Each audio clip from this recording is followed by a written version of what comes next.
அருகில் இருக்கும் சகோதர சகோதரிகளுக்கும் இனிய மாலை வணக்கம்.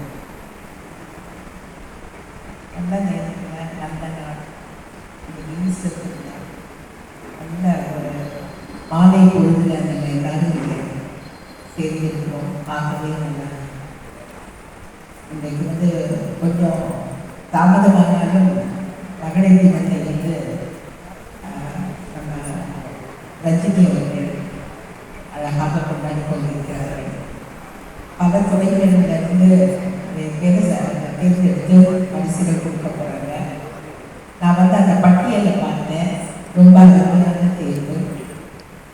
கண்டிப்பாக சகோதரி ரஜினியை பற்றி சொல்லணும். எதை செஞ்சாலும் அவங்க நேர்த்தியாக ரொம்ப அருமையாக செய்யக்கூடியவங்க. அந்த தகுதியை அவங்க வளர்த்துட்டாங்க. அவங்க நடத்திய பல விழாக்களில் நான் கலந்துருக்கேன். நான் பார்த்து ரொம்ப ஆச்சரியப்படுவேன். ரொம்ப அருமையாக அவங்க எப்போவுமே அவங்க ரொம்ப பாசமாக அன்பாக மற்றவங்களோட பழக்கக்கூடிய அந்த சமூகத்துக்கு தொண்டு செய்ய வேண்டும் என்ற எண்ணம் அவங்க மனசில் எப்போவுமே இருக்கும். எந்த நேரத்துலையும் மற்றவங்களை பற்றியே நினச்சிட்டு இருப்பாங்க. அவங்கள பற்றியோ அவங்க குடும்பத்தை பற்றியோ நினைக்கிறது போதும். அந்த நேரத்தில் இது பண்ணலாம் அது பண்ணலாம் அப்படின்னு சொல்லுவாங்க. ஸோ அவங்க சுறுசுறுப்பாக ஒரு தேனி போல இருக்குது. எவ்வளோ துயரங்கள் அவங்க வாழ்க்கையில் இருந்தால் கூட அதெல்லாம் அவங்க இந்த சமூக தொண்டுன்னு சொல்லும் பொழுது அவங்களுக்கு ஒரு புத்துணர்ச்சி வந்துடும். அப்புறம் அப்படியே ரொம்ப அழகாக அந்த காரியத்தை செஞ்சு கொடுத்தாங்க. அதே போல் இங்கே நிறைய கலை நிகழ்வுகள் இன்னைக்கு நடக்கிறது கேள்விப்பட்டேன். சகோதரி அவர்களை பற்றி சொல்லணும். டெல்லியிலிருந்து வந்திருக்காங்க. கூட இருக்கிற ஐயா ராமகிருஷ்ணன் அவர்களை எனக்கு தெரியும். நான் கேட்டேன், எப்படி அவர் ராமகிருஷ்ணன் ஐயா இருக்காரு. ஐயா நம்ம மக்கள் திலகம் எம்ஜிஆர் அவர்களுடைய உயிரை ப்ரிப்பேர் பண்ணுறாங்க.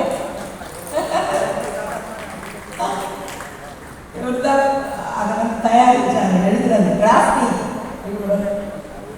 மக்கள் திலகம் எம்ஜிஆரோட ரொம்ப கூட இருந்தது. எனக்கு இவரை பார்த்த உடனே ஒரே ஆச்சரியம். என்னன்னு கேட்டேன். இல்லை, நாங்கள் காசிக்கு போகும் பொழுது இந்த புதிய ஸ்தலத்துக்கு போகும்போது நாங்கள் சந்திச்சோம் அப்படின்னு சொல்லிட்டு அம்மா டெல்லியிலேருந்து இந்த அவங்க இந்த பஜனைகளை கேட்கும் பொழுது நாங்கள் சின்ன பிள்ளையில இதெல்லாம் கேட்டு நாங்கள் போய் இப்போ குறைஞ்சிக்கிட்டே வருவோம். சிஸ்டர் என்னால் சிஸ்டர் இருந்தாங்க. சிஸ்டர்கிட்ட கேட்டேன், என்ன சிஸ்டர் உங்களுக்கு வித்தியாசமாக இருக்கா அப்படின்னு கேட்டேன். சிஸ்டர் சொன்னாங்க, இல்லை நாங்களும் கேட்டிருக்கோம், நாங்கள் எல்லா சங்கீதத்தையும் விரும்புகிறவங்க தான் அப்படின்னு அருமையாக சொன்னாங்க. அதுபோல் கலைஞ சகோதரர் சூரியநாராயணனை பற்றி சொல்லணும். அதாவது தான் சம்பாதிக்கிறத தனக்கிட்டே வச்சுக்காம மற்றவங்களுக்கு உதவி செய்யணும், இந்த மாதிரி விஷயத்துக்கு உதவி செய்ய வேண்டும் என்ற ஒரு நல்ல எண்ணம் அவங்ககிட்ட இருக்கு. அதை கண்டிப்பாக நம்ம பாராட்டணும். அதை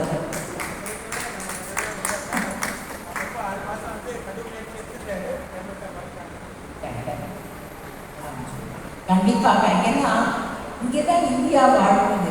எங்கே இந்தியா வாழ்வது? நம்ம நம்ம உலக வரைபடத்தில் இந்தியா ரொம்ப மாறுபட்ட விஷயம் உள்ள நாடு.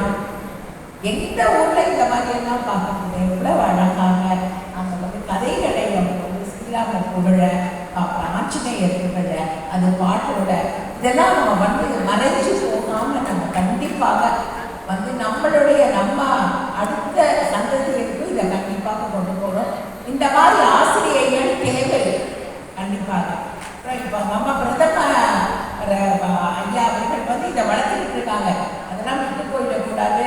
அதனால இதெல்லாம் அழிஞ்சு போயிடக்கூடாது. இந்த கதைகளில் எவ்வளோ விஷயங்கள் அடங்கி இருக்குது. ஒவ்வொரு வார்த்தைகளும் என்னுடைய சின்ன மாமனார் தான் கவியரசு கண்ணதாசன் அவர்கள். அவர் படித்தது 8வது வகுப்பு வரைக்கும் தான். அதற்கு அப்புறம் அவங்க இதிகாசங்களையும் புராணங்களையும் படித்து அதுக்கப்புறம் தான் அவரால் அப்படியெல்லாம் பாடல் எழுத முடியுது. அதுக்குள்ள அம்மா பாடுறாங்கள அத்தனை பொக்கிஷம் அதுக்குள்ள இருக்கிறது. அதுதான் இந்த பொக்கிஷம் நம்ம இன்னைக்கு ஒரு ஞாயிறு மாலை கேட்கறதுக்கு நம்மளுக்கு இறைவன் ஒரு சந்தர்ப்பம் கொடுத்துருக்கான். சூரியநாராயணன் அவர்கள் நான் பார்த்துருக்கேன். எல்லாம் ஒரு சின்ன நிகழ்வுனா கூட அதுக்கு அவர் தன்னால் முடிஞ்ச அளவுக்கு உதவி செய்வார், வளர்க்கிறாரு. கண்டிப்பாக கலையை வளர்க்க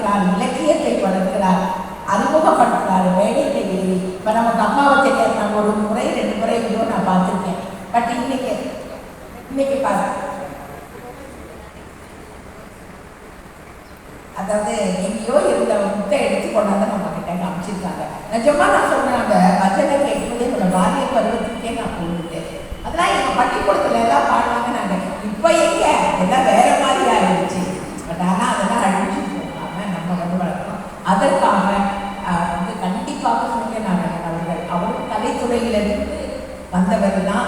அது வந்து அந்த கலை விஷயம் அவர்கிட்ட பொதிச்சிருக்கு, வெளியே கொண்டு வராரு. அவர் தன்னால் முடிஞ்ச அளவுக்கு எந்த மேடை கிடைத்தாலும் பாடகர்கள், ஆடிய குழந்தைகள், நிறைய அந்த இசைக்கலைஞர்கள் எல்லாம் வளர்த்துட்டு இருக்கிறாரு.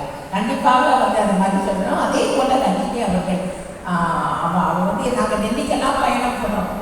இன்டர்நேஷ்னல் விமென்ஸ் மீட் அதெல்லாம் நான் ரஜினிலாம் டெல்லியில் போய் நாங்கள் கலந்துக்கிட்டோம். அதெல்லாம் அவங்க வந்து எப்போவுமே இந்த சமூக சிந்தனையோடு இருக்கிற பொண்ணு. அந்த மாதிரி நான் குடும்பம்னு நினைக்காம சுற்றி இருக்கிறவங்களையும் அவர் நினைக்கிறாங்க. கண்டிப்பாக வாழணும். அதனால் இந்த விழாவில் வந்து வாங்கன்னு சொல்லுறது நான் சொன்னேன். கண்டிப்பாக நான் வந்து கலந்துக்கிறேன். கண்டிப்பாக அதான் என்னை பார்த்து சொன்ன அம்மா மாதிரி எனக்கு சாதம் தான் எனக்கு சுற்றுலன்னு சொன்னாங்க. வந்து நாங்களே இப்போ அந்த ஸ்டேஜில் வந்துட்டோம். மற்றவங்களை வளர்க்கக்கூடிய ஸ்டேஜில் நாங்கள் இருக்கோம்.